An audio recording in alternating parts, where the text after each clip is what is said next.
All right, sometimes we can blame YouTube, sometimes it's just our own clumsiness.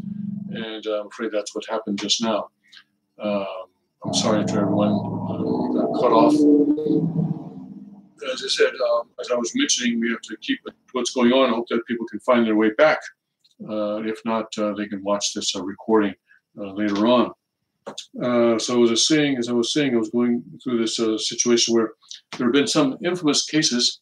In December 2013, Justine Sacco, a PR executive for Interactive Corp, which runs dating websites Match.com and OkCupid, hired after tweeting offensive comments about AIDS in Africa before stepping on a plane to go there. Her tweet went viral while she was on the long-distance flight.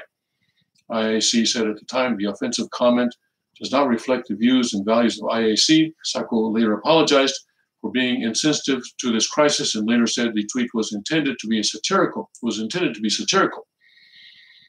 She left IAC in January 2014 and returned in January 2018 as vice president of communications at Match Group.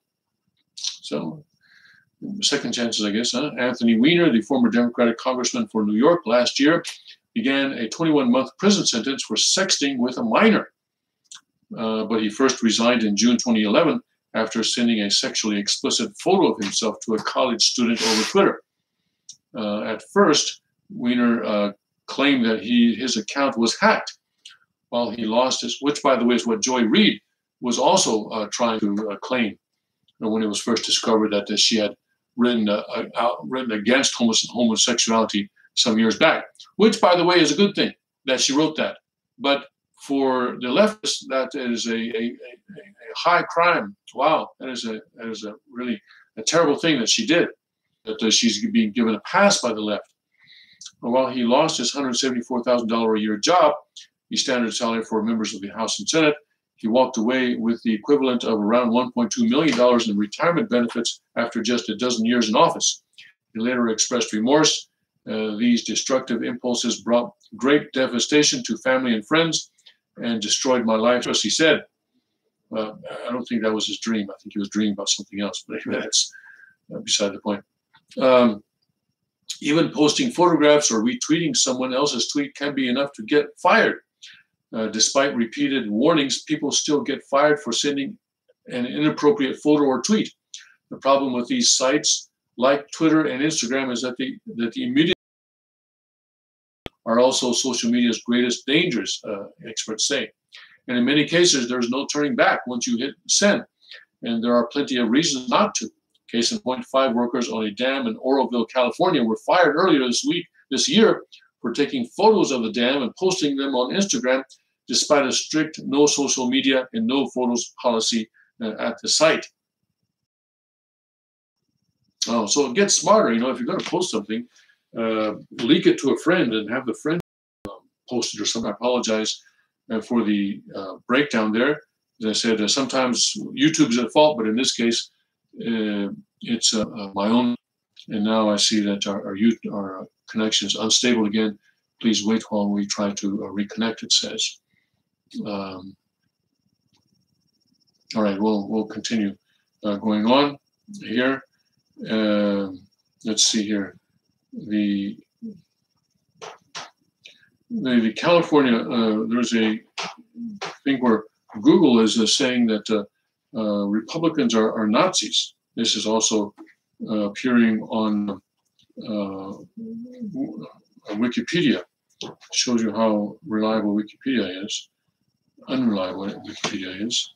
So let's go into that.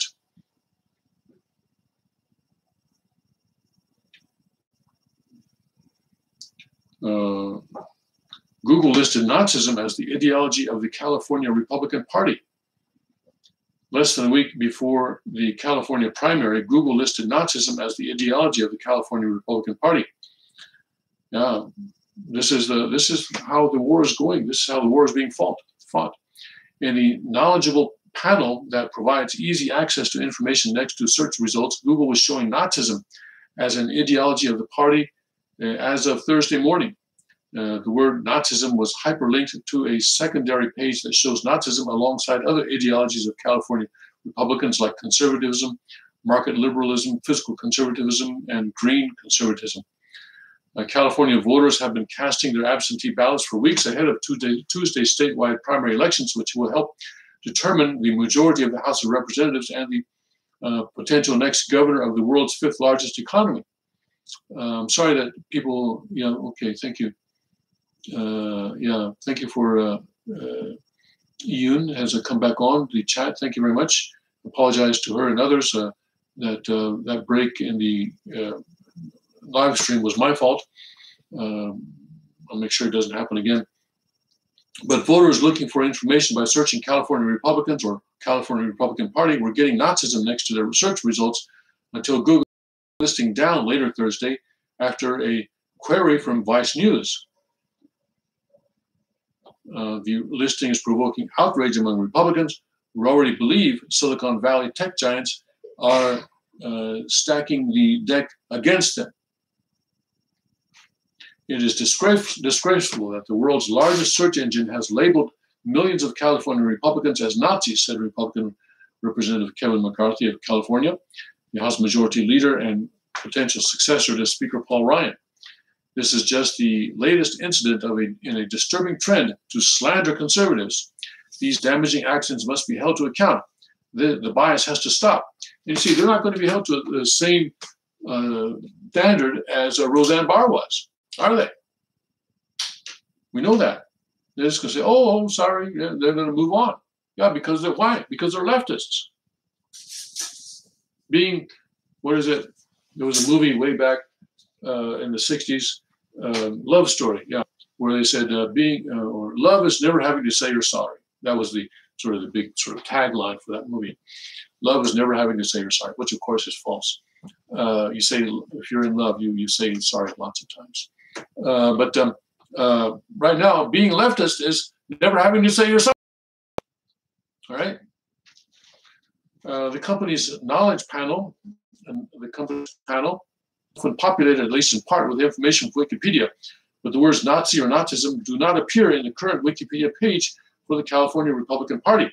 It's unclear how long Nazism has been listed under the ideology section, and if it got there via automation or a third-party trickster or a Google employee gone rogue. Google's knowledgeable panels are automatically populated from a variety of sources, including Wikipedia.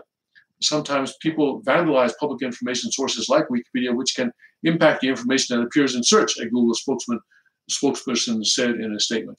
We have systems in place that catch vandalism before it impacts search results, but occasionally errors go through, and that's what happened here. The spokesperson stressed that Nazism listing was not due to any manual change by any Google employee, and that the company does not manipulate search results to favor any political ideology over another. Well, that's not true. That's not true at all. Their algorithm does push down conservative sites and conservative opinions. We know that. That's been demonstrated. And you can test that yourself by looking up conservative opinions on Google, and you'll see that they are being given short shrift. A neo-Nazi running for Senate in California attracted a lot of headlines earlier this year, including when the state's Republican Party kicked him out of its convention in May. But the first Google News results for California Republicans do not discuss him either. It's libelous, and Wikipedia and Google should take more ownership of what is published on their sites, since both companies just said 5 million Californians support Nazism, said Cynthia Bryant, executive director of California Republican Party. It's unfortunate, but it's unlikely to affect the election because anyone with common sense knows we don't support Nazism. There's nothing worse you can call someone than labeling them a Nazi, said Eric Wilson, a longtime Republican digital consultant and founder of Learn, Test, Optimize. Google owes Republicans an apology, whether it was an algorithm or a human. They're ultimately responsible. Well, of course, because the algorithms are written by humans, all right? So, of course, they're not just an apology, but I would say more than just an apology. But, Roseanne Barr can be fired or a show can be canceled, but how does Google take responsibility for this kind of a thing? Google's mislabeling also fuels Republican fears that tech platforms are biased against conservatives.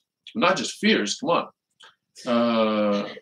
Over the past several months, Republican leaders have increasingly been accusing big tech of censoring conservative voices.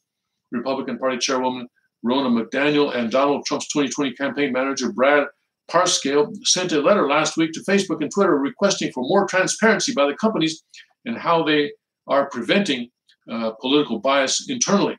Google owes conservatives answers and assurances that they are putting an end to this, McDaniel said in a statement to Vice News. Evidence is mounting that conservative voices are either being suppressed or, as it appears in this case, being falsely depicted as hateful extremists. That's right. YouTube, which is owned by Google, right, hired all of these SPLC, 10,000 SPLC people. They hired 10,000 people from the Southern Poverty Law Center to weed out hate speech. And then they wrote a story about the Second King and us, and put that on their blog, Hate Watch blog. And some people make the mistake of thinking that this means that the SLC put us on their hate group list, which is, by the way, not true. But some people, again, because they don't really check their sources in detail, are making that assumption. Even when I was interviewed by A&E prior to the King, sort of in the lead up to the King's interview, they talked with me some, and there the reporter said to me, your church has been labeled as a hate group by SPLC. And I said, no, check your source. They have not added us to their list of hate groups.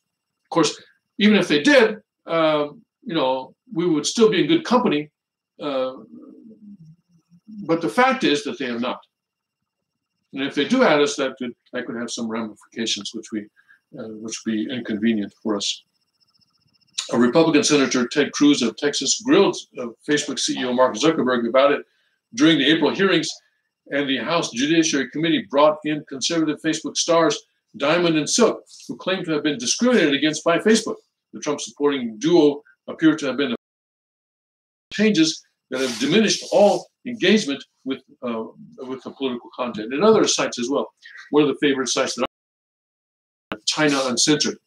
And this site also, they report that their revenue, their ad revenue has gone down a lot because of changes in the Facebook algorithm.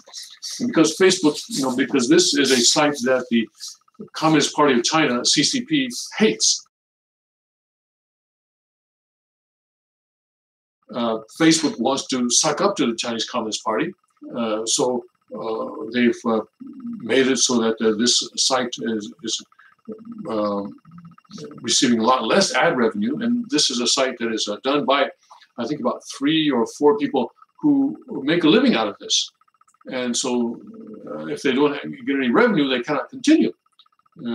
So they are now on Patreon. And a lot of other channels have gone to Patreon as well, where Patreon is a service where you can go there, it's patreon.com, and you can go there and you can say, okay, each time this channel produces a video, I'm going to pay them a certain amount of money. Like, for example, for China Uncensored, I have signed up for $1.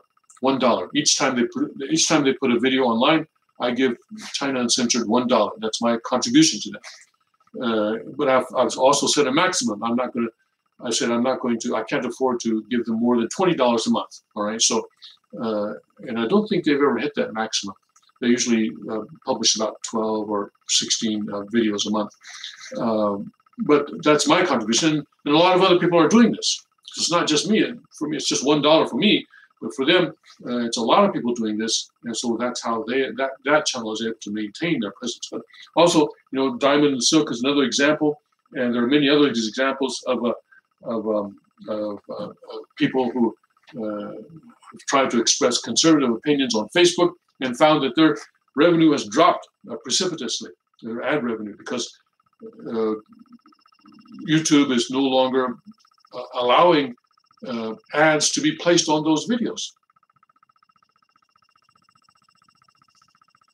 In many of the videos. So this is how the left is fighting conservatives. This is how they're trying to maintain their hold, their control over the political discourse in America. They are not neutral at all. They are not neutral at all. They're favoring some political. Say that they are not is completely disingenuous. That means it's a complete lie, a lie. All right. Okay. Let's see what here on.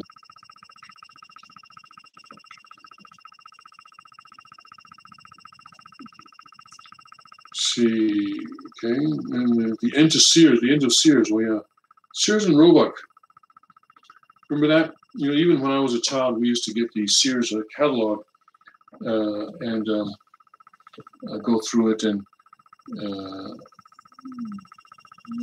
look at things and sometimes order things.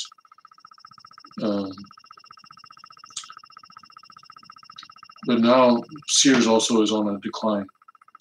Sears names dozens of the 72 stores it plans to close in the near future. So this is one of the effects of Amazon and e-commerce in general, but Amazon in particular. Sears has identified another 100 unprofitable stores. It will be closing sales at 72 of those stores in the near future. This affects local employment very much. The retailer said it continues to evaluate its store fleet and will make further adjustments as needed and as warranted. Sears Holdings said Thursday it will be closing more than 70 additional stores in 2018 as its sales continue to erode, dropping more than 30% of the latest quarter from a year ago. The retailer has identified 100 unprofitable stores in total, and it will begin closing sales at 72 of those stores in the near future. We continue to evaluate our network of stores, which are a critical component of our transformation, and will make further adjustments as needed and as warranted, Sears said in a statement announcing its fiscal first quarter results. The department store chain has been caught in a vicious cycle, shuttering weak stores to reduce costs, but even as it closes more stores, sales fall further. In the latest period, Sears said roughly 2/3 of its sales decline was tied to store closures. The company named 63 locations it plans to close. They are mapped here. Sears will list the additional 9 locations in a forthcoming update. Sears and Kmart operated 894 stores at the end of the first quarter, 381 fewer than it did a few years ago. Most recently in January, the embattled company announced the shuttering of 64 Kmart stores and 39 Sears stores. Around here, also Kmart stores have been closing.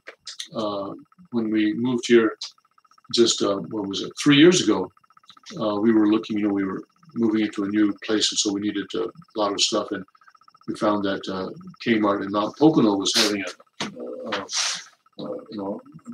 clearance sale and so closing. They're about to close, and so we went down there and bought a lot of stuff, and bought a lot of canned food and other stuff that we used in for about the next year or so. And then where was it? Sears in not Sears, but Kmart. Anyway, about 3 locations. Up in Honesdale, that Kmart also closed, and the Kmart in Dixon City in that area, I think, is also closed. I can't think of a Kmart around here that's still open. So yeah, especially in rural areas like this is where these stores have been closing, and it's one thing for the consumers, but for employees, it's quite a bad thing, because they're losing a job, and it takes a long time for a new retailer to fill that space. In fact, here in the Drudge, there's a second headline under here, which talks about how malls in America are rotting away, it says. Used to be you didn't have malls. Used to be you had shopping centers. Remember that? And now you have malls, and then I don't know what's going to come next, but yeah, Dying shopping malls are wreaking havoc on suburban America, it says here. Rolling Acres Mall in Akron, Ohio, opened in 1975 to great fanfare as the premier shopping destination for the surrounding community. The customer traffic started to slow more than a decade ago. Several department stores abandoned their leases and the mall began to fail. It lost its last store tenant in 2013. Over that period, the mall was the scene of several crimes. A homeless man was sentenced to a year in prison for living inside a vacant store. Another man was electrocuted with steel copper wire from the mall, and the body of a likely murder victim was found behind the shopping center. The mall was still vacant last year. Concerned, the mayor of Akron instructed residents in July to stay clear of the area. The city began the process of demolishing the rotting shopping center in late October. Like Rolling Acres, shopping malls across the country are dying, and in some cases leaving jobless communities and rotting buildings that are hotbeds for crime in their wake. Dozens of malls have closed in the last 10 years, and many more are at risk of shutting down as retailers like Macy's, JCPenney, and Sears, also known as anchor stores, shutter hundreds of stores to staunch the bleeding from falling sales. The commercial real estate firm Cont'd estimates that nearly a quarter of malls in the U.S., or roughly 310 of the nation's 1,300 shopping malls, are at high risk of losing an anchor store.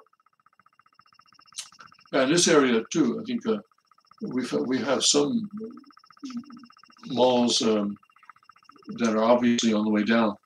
When anchor stores close, it can be hard to find businesses to replace them because they occupy the multi-story buildings at mall entrances that are often at least 100,000 square feet. As found, the loss could trigger a decades-long downward spiral for the shopping mall and surrounding communities. The communities wither away and they never come back, said Howard Davidowitz, chairman of Davidowitz and Associate National Retail Consulting and Investment Banking firm headquartered in New York City. When anchor stores are boarded up, traffic to the retailers in the middle sections of malls tends to decrease. That has been happening at shopping malls nationwide, and now many retailers are going out of business and closing their stores as a result. Within the last couple of months, several mall-based stores, including American Apparel, Abercrombie and Fitch, the Limited, BB, BC, BG, and Neal have announced mass closures. Well, I'm not sorry about Abercrombie and Fitch. That's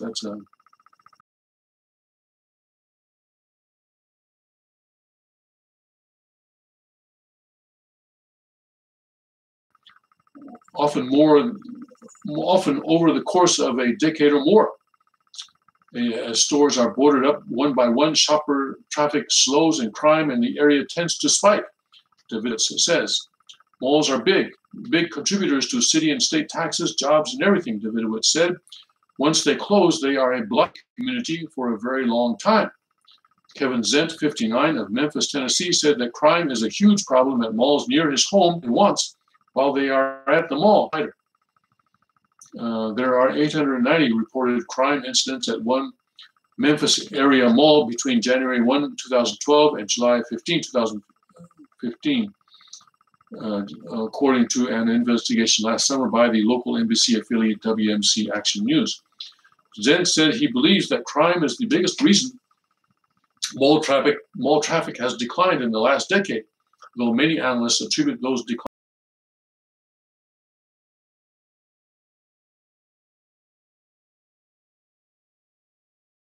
money on technology and experiences like vacations over apparel. When they shop for clothing, an increasing number of them are going to discount stores such as TJ Maxx, Amazon. Buying malls can lead to building vacancies in areas immediately surrounding them. For example, Regency Mall in August 2002.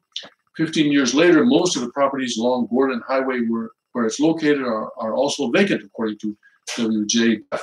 This has made it difficult to persuade developers to consider renovating the mall. In best case scenarios, malls will redevelop anchor spaces and find tenants able to pay even higher rents like restaurants or apartment complexes. The likelihood of this outcome is much higher in affluent urban neighborhoods.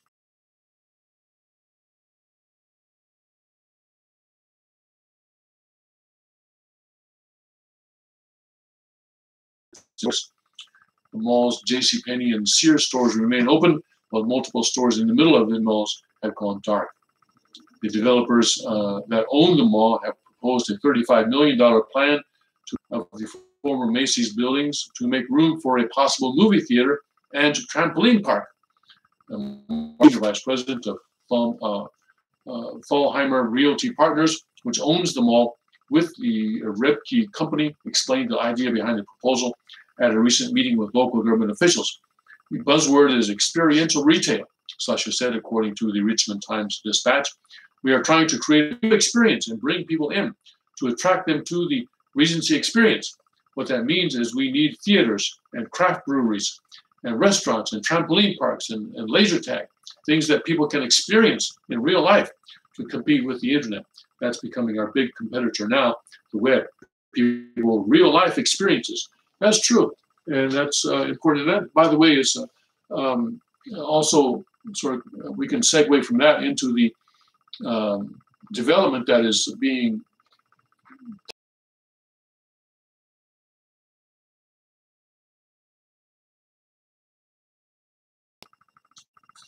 as many of you know, in 2013, purchased 600 some acres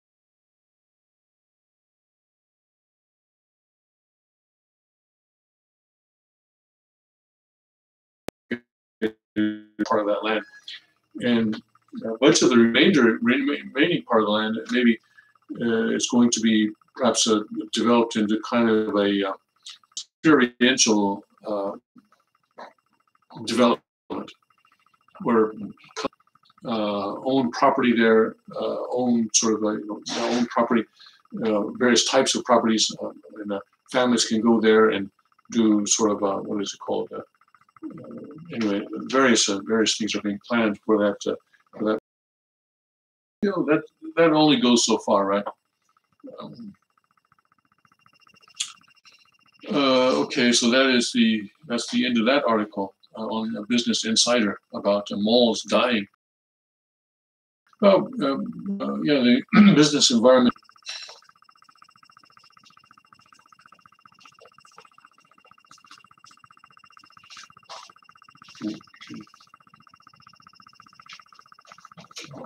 Okay, language. Okay. Here we go. Homeschooling surges as parents seek safer. Look at that.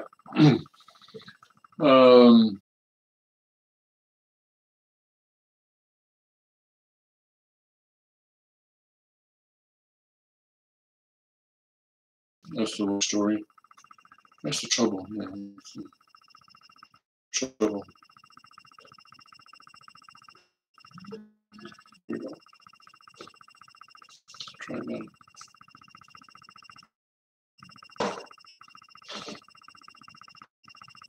And yes. Sometimes really sad, very sad. You know, there are articles like this, but they could be doing so much more if they were king. And this was Washington Times was true father intended the second king to be able to make use of, but the tangent with on mother. It's very sad. So. Educational decline, homeschooling, safer violence and bullying, school shootings tipped the balance for many. After a gunman opened fire on students, the phone, and they haven't stopped. The Lubbock-based organization with inquiries for months, seeking safer options for their kids in the aftermath of this year's deadly school first in Parkland and then when the Parkland shooting happened, our phone calls and emails exploded, said Coalition President Tim Lambert. In the last couple of months, our numbers have doubled. We're dealing with probably between 1,200 and 400 calls and emails per month. And prior to that, it was 600 to 700. Demands to restrict firearms and beef up school security have dominated the debate following these shootings.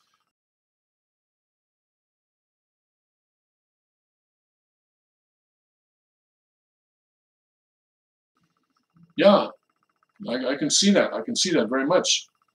And it's not just the threat of school shootings. Christopher Chin, president of Homeschool Louisiana, said parents are also increasingly concerned about the violence, the bullying, the unsafe environments. But the primary reason that we don't want to send our children to public school is the indoctrination. You know, the Second King came under attack in the media for saying that homeschools are brain, and the homosexual living pretty close to that, pretty close to for that. And Paul Mango, the candidate for governor at the time, who was in that interview that he said this. Paul Mango was criticized in the media for not speaking out against the king. Say, hey, no, you're wrong. But Paul Mango did not, and I think a lot of parents would agree with that. And if more parents are moving away from public schools and towards homeschools because of the violence and because of the bullying and because of the shootings, then because parents, we need to pass our values down to our children. That's our job as parents. That's one of our important jobs as parents. And many people outsource that job to public schools. And it's not something that we can outsource. There are many things that we need to be taught. If homeschool is definitely a good thing.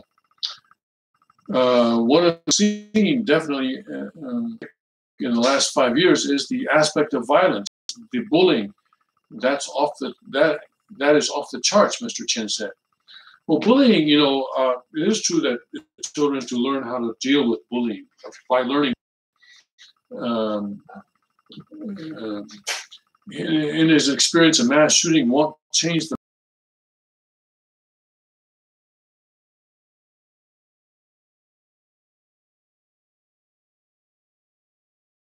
these school shootings. They're the straws that minds. Well, it better be, because in most cases are not really doing things that help children. They're just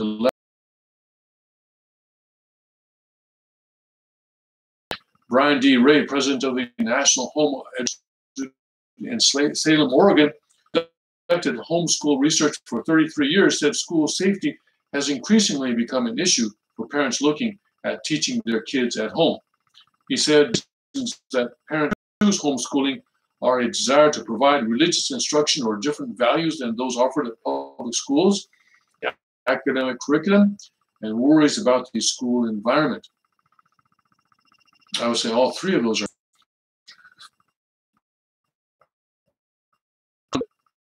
But when we ask why do they homeschool, near the top nowadays is concern about the environment of schools, and that includes safety, drugs, pressure to get into sexual activity, and includes all of that. After that, vows by parents to pull their kids out of school erupted on social media, and some of them apparently followed through by making contact with their local homeschool advocates. I talk with them on a regular basis, and clearly after a shooting, more of them are saying, hey, we're getting more phone calls. We've got more people at the beginner session asking about safety, Mr. Ray said. Not everyone agrees with the homeschool response. Takesha Coates Durham, lead virtual school teacher for the Madison County School System in Huntsville, said that fleeing the classroom teaches the wrong lesson. Well, I would say teaches a good lesson. Yeah, get out of there. Even though it seems we may be protecting them, we may be sheltering them instead of teaching them and find a solution for the issues of shooter situations. That's the adult's responsibility. What are the kids supposed to do? We can't ask the kids to arm themselves yet.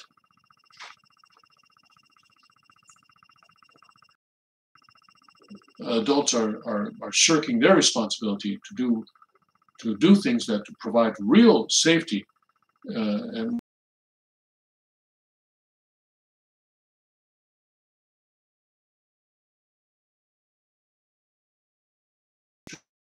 to carry their firearms. carry their weapons on an imminent climb. Recently, there was a situation where it was in Indiana where someone tried to start a school shooting, and one of the teachers wrestled the gun away from him. That was a very brave teacher. He really put his life at risk. It's a shame that he could not have a firearm on him. It's a shame that he had to put his own life at such a risk like that.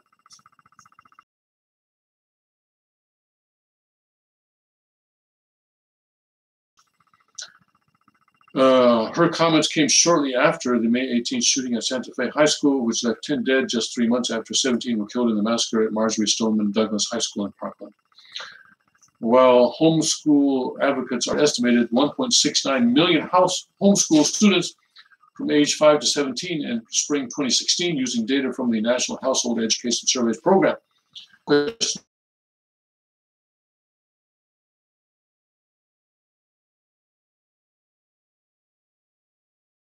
The homeschooling has been flat since 2012. Mr. Ray estimated that there were homeschool students in spring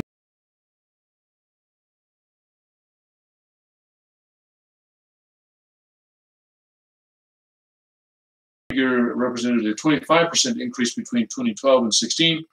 During the same period, the U.S. school-age population grew by about 2%. My summary is that it's been growing at an estimated 2 to 8% per year, and that's compounded, Mr. Ray said. In Louisiana, which does ask homeschoolers to report their kids, Mr. Chin said there were 30,130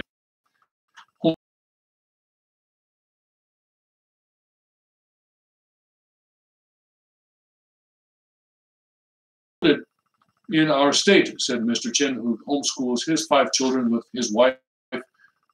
If homeschoolers were their own school state, we would be the 6th largest in the state. Texas doesn't require registration.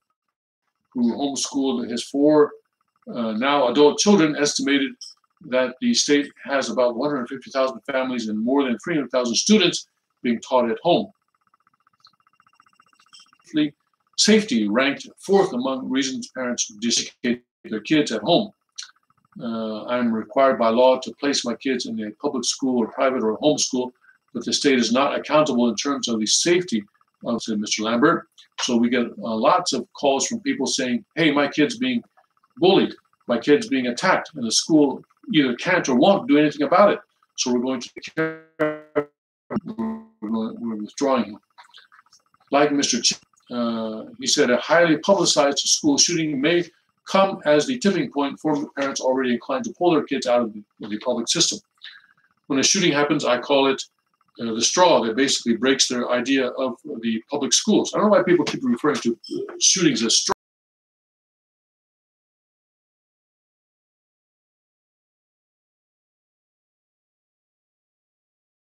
Or another kid beats up another teacher, and they say, I want to be there. All right, so that's the Washington Times article this morning on the growth of homeschooling in America. And this is one of the blessings that we have in America and other countries too. We were talking yesterday with our continental leader in Europe, Germany. Homeschooling is illegal. So don't send their kids to a public school or government-approved school outside the family. The government will come in and take the children away, and this has happened. He was telling us about one religious group that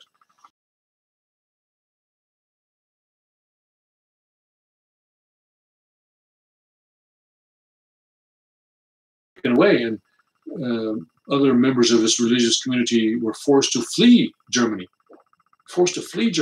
Became, what do you call it? Educational refugees, I guess you call them. Refugees went to another country. In Austria, allow homeschooling. So this brother's daughter, he said, is actually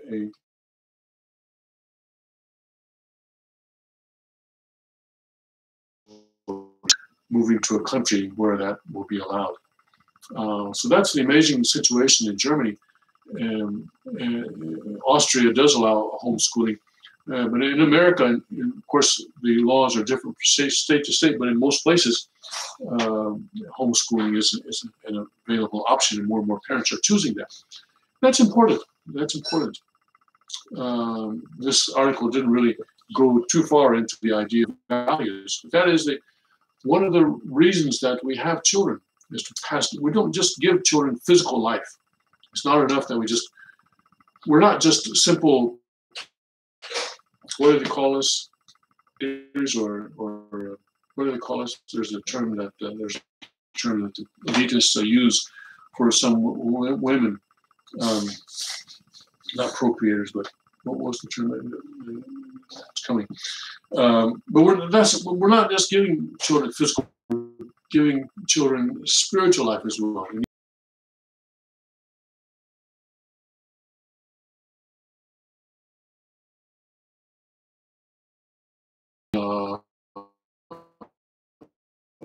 The realities of evil in the world, including the realities of how children like them are pressured sometimes into deviating sexually or using drugs.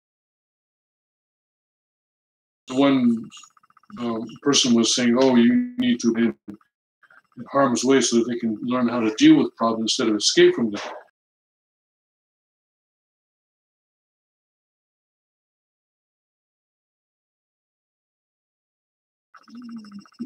Throw your children into the deep end of the pool, right?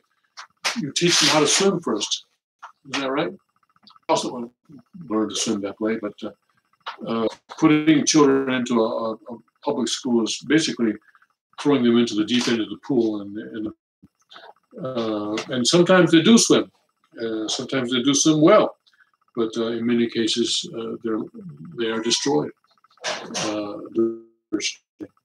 Okay.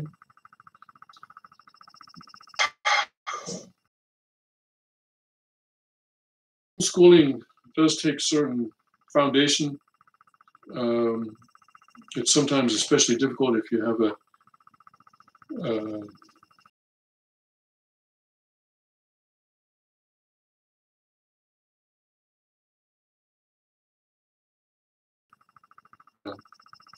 let's look at this article on Chinese silent killer lasers. Killer lasers eliminate the aircraft. Let's see what that's about. Well, this is coming up. I want to, I said earlier, I'm going to have to knock off earlier than usual today, probably thinking around 7:30, because I need to go to the local county courthouse this morning because I'm involved in a situation there. And I will perhaps tell you about it tomorrow, perhaps, regarding the situation. So I'll have to find that out. But if possible, I'll tell you about it tomorrow. But I'll be knocking off early in about half an hour or so from now. Firing demonstration revealed. Chinese company Poly Technologies showed off its new bit of next-age tech at a military exhibition in Kazakhstan this week. The silent killer laser unmanned drones from about 328 yards away. 300.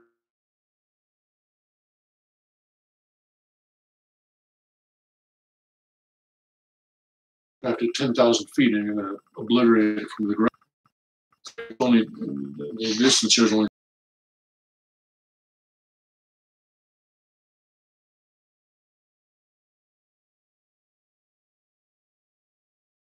But I'm getting there.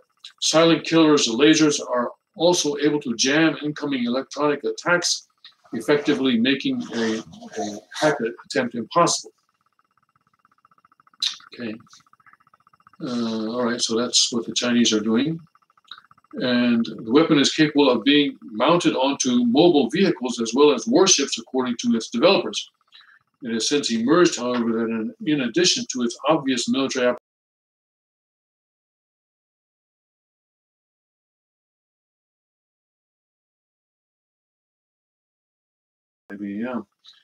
the advancement in laser technology comes just weeks after U.S. military warned fighter jets pilots used extreme caution near a Chinese base. Okay. Claimed the laser had been detected at a site in Djibouti, Northeast Africa. Been multiple laser events involving a high-powered laser in the vicinity of these coordinates. I use extreme caution when transmitting near this area. Okay. All right. So China is continuing to develop its military capabilities.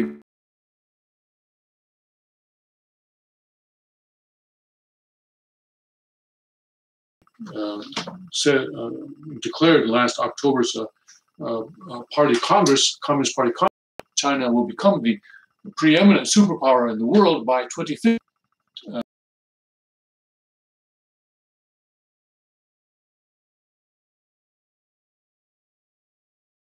Financially, of course, they are the petrodollar with the petro yuan, which is still small, but is growing, and that is not yet in the mainstream media because the media is sucking up to China all the time. Remember, so we will do well as needed. Okay. London cyclist filmed in terrifying zombie killer knife attack on motorist in broad daylight. Yeah, so this is a in gun-free, plenty of knives, it seems. Broad daylight in South London. And, well, there's a photograph here. That's a big knife. The kind of knife that, terrifying. This is a terrifying moment. A cyclist pulled an enormous zombie killer knife in broad daylight in South London. The terrifying dash cam footage shows a blue Volkswagen drive on Cont'd, forcing a cyclist to swerve to avoid being hit. With the car stuck in a line of traffic and unable to move, the enraged cyclist pulls so the driver kind of initiated this by cutting him off. So this is a road rage situation, and in the case that the driver initiated the conflict by cutting the cyclist off. Sure, I have to consult a lawyer. I'm not a lawyer. I don't give legal advice. Tagline there. After the cyclist moves to the other side of the car and smashes one of the windows, the driver is forced to jump out and run for his life. The spokeswoman said police were called on Wednesday, May 30th at around 5 p.m. to reports of males smashing a car in London Road, Cont'd. Okay, officers that the driver of the car was in possession of a knife who smashed his window. The victim, a 19-year-old man, in an attempt to escape, collided with another vehicle exiting on foot. He was followed by the suspect. The suspect made off. No reported injuries. All right, well, road rage and knife attack. Okay. I don't know how the law would rule in that kind of situation in Pennsylvania. Trouble CBS made used to be that the job of being an anchor at CBS News was really one of the most influential positions in the country and one of the most respected. You remember Walter Cronkite? I'm sure people of my generation, probably everybody remembers Walter Cronkite and how he used to end his broadcast with saying, "That's the way it is. That's the way it is. That is the way it is. Hey, this is the world. I'm presenting to you the world. So you can take my word for it." Of course, in those days, there were only 3 channels, right? ABC, NBC, and CBS. And basically, we got our information from that. And so with the Vietnam War, for example, Walter Cronkite had a big role in bringing about the loss of South Vietnam because he, at one point, turned against the U.S. government.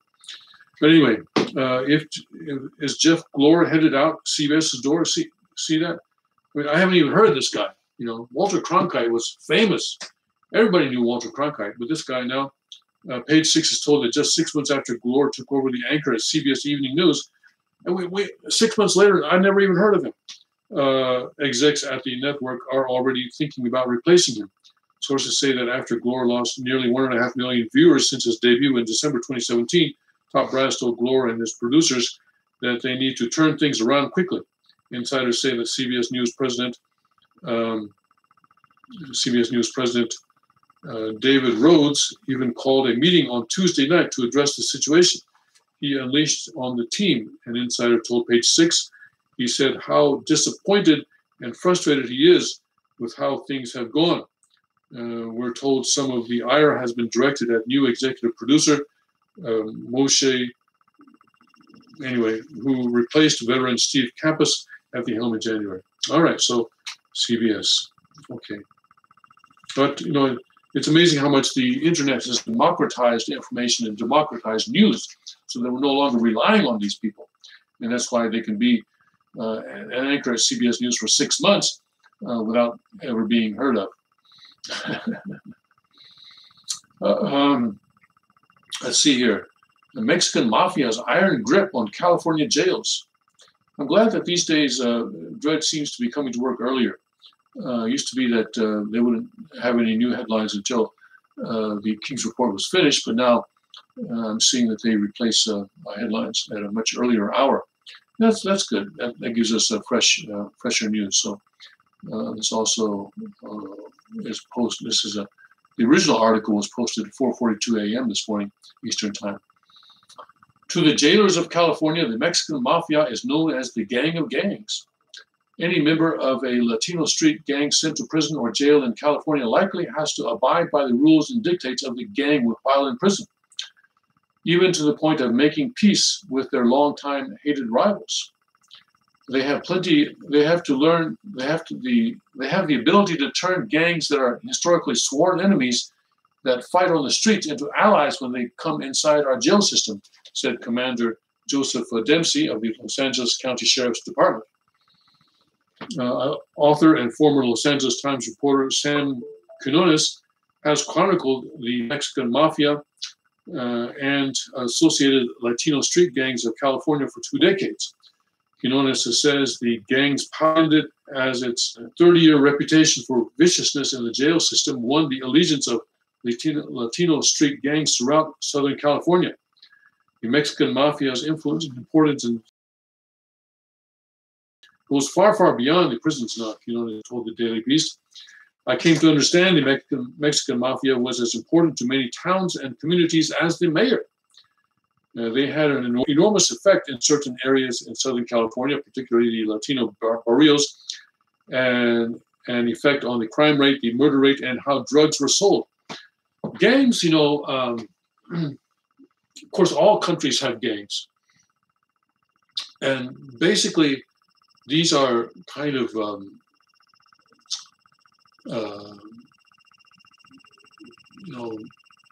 some people may sort of not like my putting it this way, but they're kind of sovereign entities. They represent a certain degree of sovereignty because they say, okay, we're not going to follow, and I'm not condoning them, all right, especially the violence and their violence is not self-defense violence. It's aggressive violence. It's assaulting violence. They're not, but they are certain. So they have their territory, right? They have their territory, and when another gang tries to come in, then they defend that territory. They defend that sovereignty, and they don't want to follow the government rules, especially with regard to drugs and prostitution and gambling and so forth. And again, I don't condone that. I mean, not that I necessarily condone the government having that, because in internal constitution, the government cannot ban drugs. It can regulate, but not ban drugs. And people make choices, and I want to be a libertarian about that. But gangs represent a certain. What's the level below foundation level? But anyway, a certain level of sovereignty.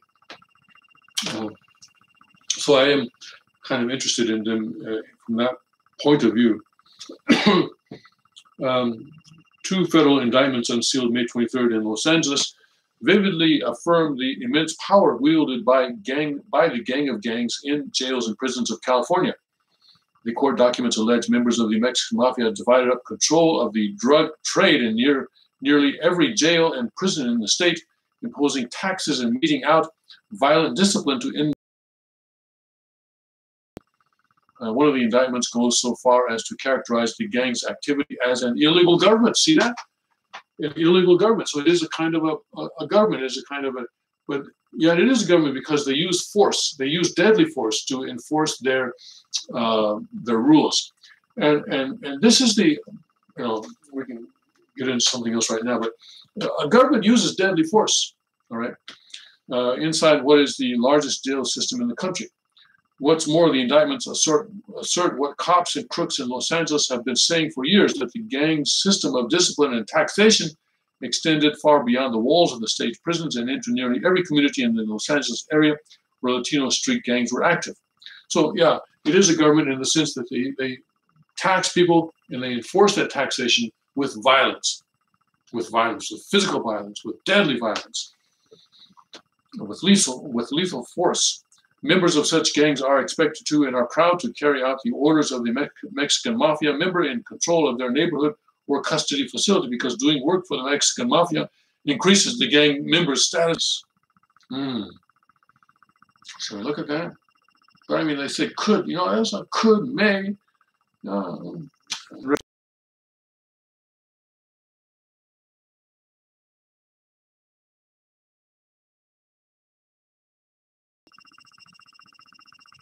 LGBT World Cup fans going to Russia warned against public displays of affection.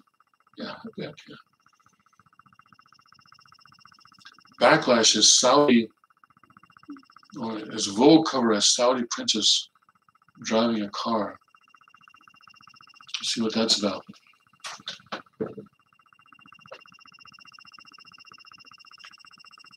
Okay, Vogue Arabia, see, sparks online backlash following cover of Saudi princess driving car. Well, it's June, folks. They said they were going to give them the right to drive in June, and it's June today. The cover, the cover girl, Haifa bint Abdullah Al Saud, is the daughter of a late king who enforced the ban on women receiving driver's licenses. Vogue Arabia is angering internet users once more with a provocative cover. Months after issues prominently featuring Gigi Hadid and Rihanna sparked accusations of blackface and cultural appropriation, social media users lambasted the one-year-old magazine on Wednesday for a cover featuring a photo of Saudi Princess Haifa bint Abdullah Al Saud sitting behind the wheel of a red convertible. The image celebrates the Kingdom of Saudi Arabia's upcoming removal of a ban prohibiting women from obtaining driver's licenses. The move is part of an overall campaign of modernization as Saudi Crown Prince Mohammed bin Salman, known colloquially as MBS, prepares to take the throne in April. In April, the country also lifted its ban on cinemas, and Black Panther became the first film to screen there in 35 years. This month, the Kingdom of Saudi Arabia is putting women in the driver's seat, and so are we, the magazine explained in its announcement of the cover. That's right, yeah, in June. June is when it was promised. It was promised about 6 months ago. The issue celebrates the women of the kingdom and their wide-reaching achievements, the magazine added. However, the ban, which will be lifted June 24th, is still being enforced in the country, and in late May, at least 6 prominent women's rights activists, several of whom had been staunchly opposed to the driving ban, were detained. Amnesty International has also reported a public smear campaign has been initiated in the country with the intention to portray the activists as traitors. 3 activists have since been released. Haifa bint Abdullah Al Saud is the daughter of the late King Faisal, who ruled the country from 1964 to 1975, when he was assassinated by his nephew, and who, like every king, enforced the ban. She tells Vogue Arabia in the story, "In our country, there are some conservatives who fear change. For many, it's all they have known. Personally, I Personally, I support these changes with great enthusiasm. On Wednesday, Twitter users mocked the cover as a tone-deaf celebration of a princess whose family had been in part responsible for the ban. Cont'd asked, "Did you not learn from Asma Assad as the Desert Rose?" Journalist Azadeh Mouavani asked, referring to a controversial 2010 Vogue story on the wife of Syrian President Bashar al-Assad. Okay.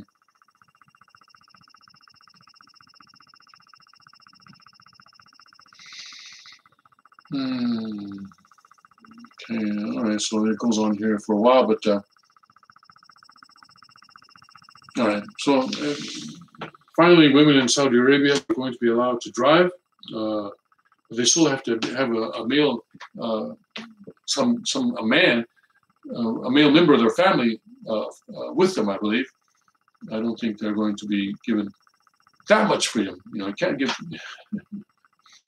And how the left allies with this misogynistic religion is really quite amazing.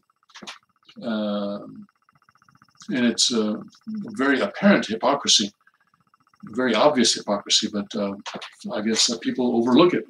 But, hey, the progressives, they get a pass, right? They're not progressive. They're not progressive at all. Neither are they liberal. They're just simple leftists, communists. Okay, let's see.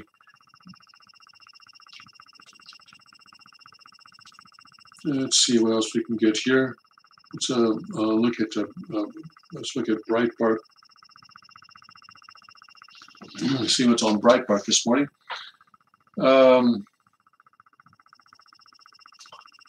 Sorry, not sorry. B defends Ivanka insult among TV elite. And again, you know, this person used a slur to criticize Ivanka Trump, and she's getting a pass because she's leftist. Corporate bosses always have our back. Market rebounds as Italy populists are sworn in. Oh yeah, I was going to do this, wasn't I?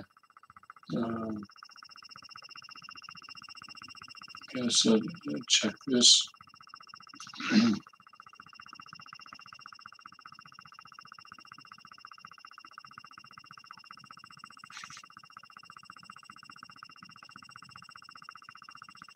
Let's see here. Eurosceptics cheer, markets up as Italy populists to start work.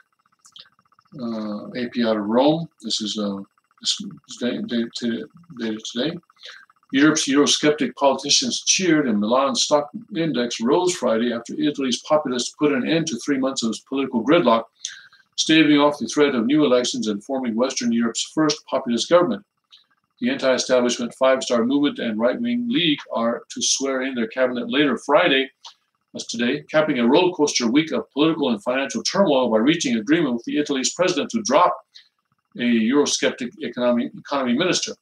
So they finally dropped the guy. You see, Premier designate Giuseppe Conte, who had promised to be the defense attorney of the Italian people in his first failed bid to form a government, got a taste of the expectations of many Italians for his revived team as he reported for work Friday. He was confronted by a group of recently laid off workers protesting outside Parliament. "You will have to trust all of us," Conte assured them after listening closely to the workers' plight. Milan stock index opened up 2.5%, and Italy's borrowing rates eased further after having soared earlier in the week when it appeared that Italy was heading to new elections that could have turned into a referendum on the euro. Europe's populists and right-wingers cheered the news as a slap in the face to Brussels, with French far-right leader Marine Le Pen tweeting, "Bravo to the coalition.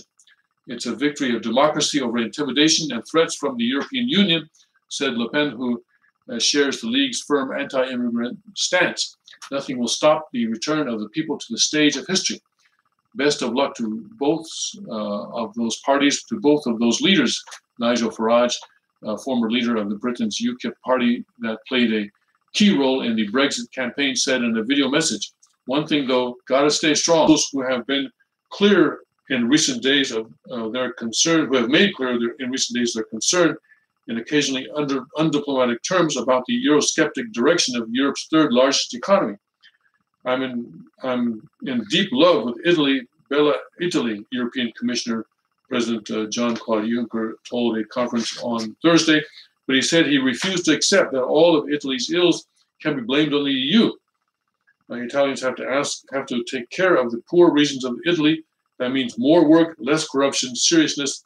We will help them as we always did, but don't play this game, insisting and loading with the responsibility.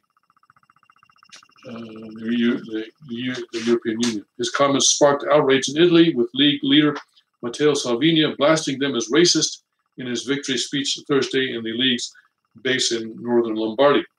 The new government will see how to make them respect the rights and dignity of 60 million Italians who want cooperation from Europe, not insults, he said. Juncker's verbal lashing targeted at a member state was unusual, especially since he hardly misses an opportunity to express his love for founding member state Italy.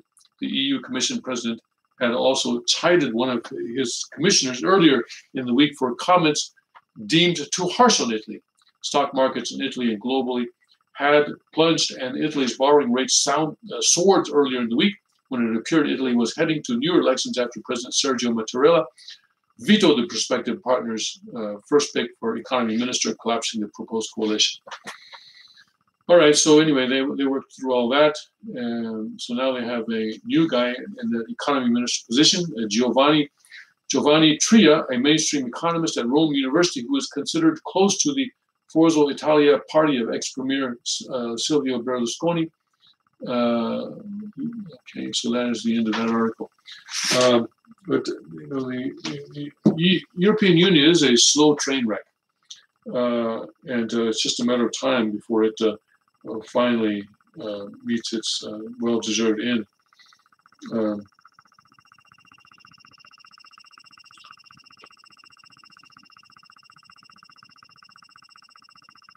But we will see what will happen with that. But Italy has so much debt that the EU is, from their position, rightfully concerned.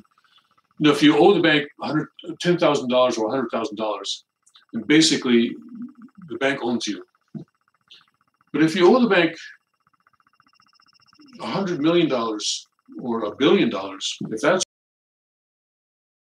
the bank has to do what you want, what you say, because if you decide not to pay back that loan, the bank will be in trouble. And that's what's happening with Italy right now. Their debt load is so high that if they were to say, hey, we're not going to pay anymore, then the EU, or specifically Germany, would be in trouble.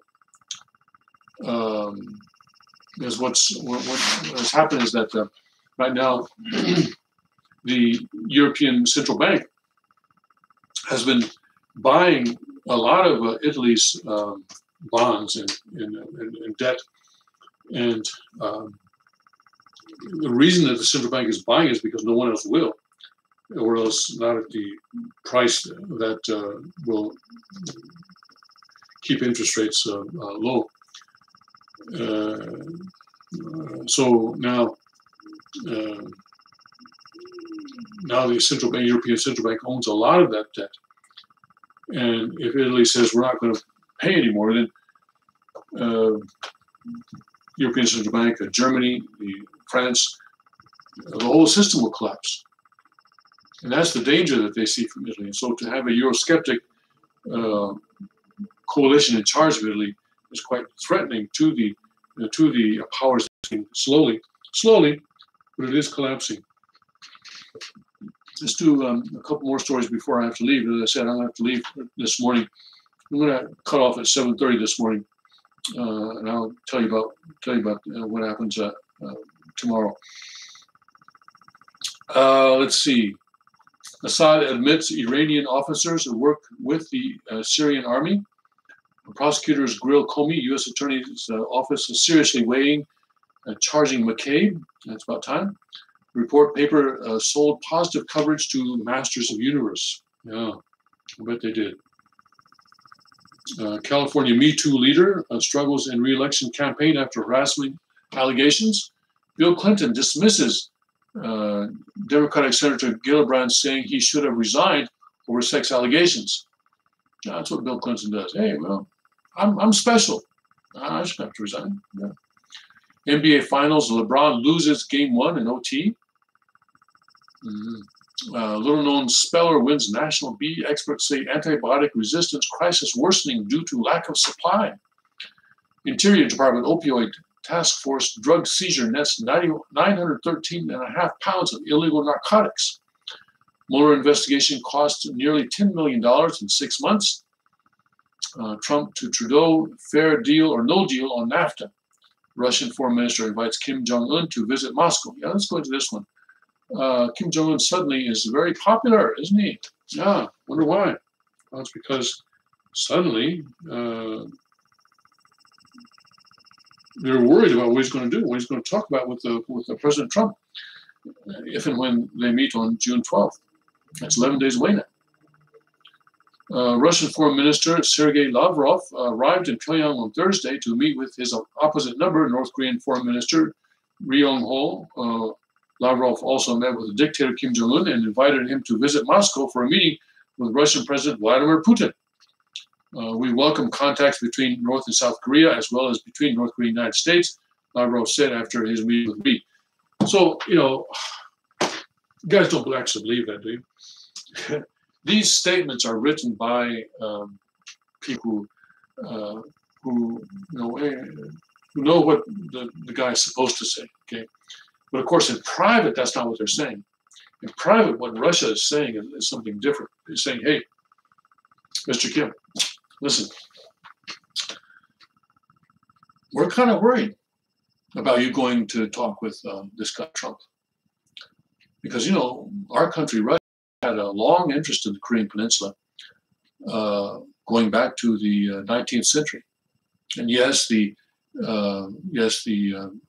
Japanese defeated us in the Russo-Japanese War when we tried to fight with them over the control of the Korean Peninsula, and Japan wound up controlling the peninsula instead of us. That's true.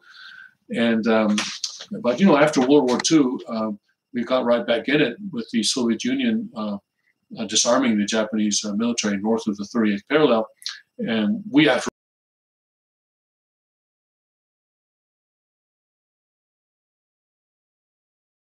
the dictator that he was. So remember, we're the ones that brought you to this stance, all right? So just remember that, and don't get too close to the Americans. We certainly don't want your country becoming a pro-American country. And we know that that's not going to happen. We understand that's not going to happen. We don't get excited. We don't understand that's not going to happen. But you never know. You never know. And we know that you've been talking with Xi Jinping in China twice already this year, in the last couple months. And so we know that China is concerned about this possibility of North Korea turning pro-American. And we're kind of concerned about it too, because we've been sort of shut out of the Korean Peninsula ever since the Soviet Union dissolved. But we're looking to get back in. And after all, we've been providing you with the fuel that the UN says you can't have, right? We've been providing that instead of China. As China tightens its sanctions on you, we've been sort of replacing them and giving you, especially the aircraft fuel. You're getting all your aircraft fuel from us right now, right? So take it easy when you meet with Trump, all right? Take it easy. So that's the real conversation that took place, right? None of this, we welcome North-South, we welcome all that is BS. Okay, so what else did he say here? He urged all parties involved in negotiations over North Korea's nuclear weapons program to fully realize their responsibility for preventing the failure of such an important but fragile process. So all this is, BS meant for the general public. Russia has maintained solid relations with North Korea. Yeah, I'll bet they have. Solid enough to help the North Koreans illegally evade the strongest UN sanctions and seems interested in displacing China as Pyongyang's patron and protector. Well, yeah, because Russia just wants to get back into the game. They were kind of closed out of the game at the end of the Soviet Empire. Now, and ever since they've been trying to get back in, and they want to take advantage of this current situation for that purpose. Lavrov mentioned Moscow's desire to pursue joint North-South economic projects on the Korean Peninsula if relations between the two Koreas continue to improve. Actually, going back to the 1980s, I believe, Soviet Union and now Russia has occasionally talked about having a gas pipeline, because Soviet Union has a lot of natural gas production in the Far East area, on the Pacific coast, and they would like to get this to the Japanese market, also to the South Korean market, the cheapest way possible. And to do that, they would like to build a pipeline, a natural gas pipeline that goes from Russia down through the Korean Peninsula, North Korea and South Korea. And the deal that was discussed in the past was that North Korea would get some kind of a revenue from this. Of course, because the gas is traveling through their country, and also you got the pipeline right away and so forth. You lease it or something like that. And so that has been discussed, and probably I imagine that's one of the things that Lavrov brought up with Kim Jong-un again, because they keep talking about that. There was a substantive exchange of views on the situation surrounding the Korean Peninsula. That was the conversation I just related to you, all right? The substantive exchange of views. And with an emphasis on deepening coordination of efforts aimed at finding a political and diplomatic settlement to the entire range of issues in the sub-region, said a statement issued by Lavrov's office after a meeting with Kim Jong-un. So that's a long sentence that is meant to sound like it says something without saying very much. The meeting between Lavrov and Kim was unusually open, with reporters taking photos throughout the conversation. Yeah, because Russia wants to show that they are back in the game. They want to show China. They want to show America too. Hey, America. Hey, Mr. Trump, don't just work with Xi Jinping. We're here too. Hey, look at us. We're here. We're here. So yeah, they have this kind of open, yeah. According to Russia's TASS news service, Lavrov was the first top Russian official to meet personally with Kim since he assumed the dictatorship. See that? Wow, that was 7 years ago. And until now, Russia wasn't really going in to meet Kim Jong-un, but all of a sudden, Kim Jong-un wants to meet Trump, and all of a sudden, he's very popular. Xi Jinping calls him twice. Lavrov comes all the way and invites him to Moscow. Hey, come meet my boss, Putin. I highly value the fact that Putin's administration strictly opposes U.S. dominance, Kim told Lavrov. You strictly oppose, and we are always ready to conduct negotiations and a profound exchange of opinions with the Russian side on this issue. I think your visit shows how much attention the Russian leadership and President Putin pay to further development and strengthening of our relations, Kim added. Yeah, one of the things that Kim Il-sung was good at was playing China and the Soviet Union off against each other, because there was this ideological split between the two communist countries in the late 1950s, I believe. 50s, yeah, I think 50s, yeah. Kim Il-sung was very good at keeping both of them at arm's length by playing them off against each other. Maybe Kim Jong-un wants to do something similar, but he's not his granddad, though. I tell you that he's not his granddad. He's a young kid. He didn't come up the way that his grandfather did. Contrary to the Trump administration's stance on denuclearization, Lavrov called for sanctions against North Korea to be lifted before a serious effort to eliminate the nuclear program is made. Yeah, that's going to happen. How to move to this, it's a question of the art of negotiators, but this cannot be done in one fell swoop, he said. Therefore, there should be stages and counter movement at each of these stages. Well, Lavrov is just paying lip service to the, excuse me here, being heard a little bit, lip service to the North Korean position.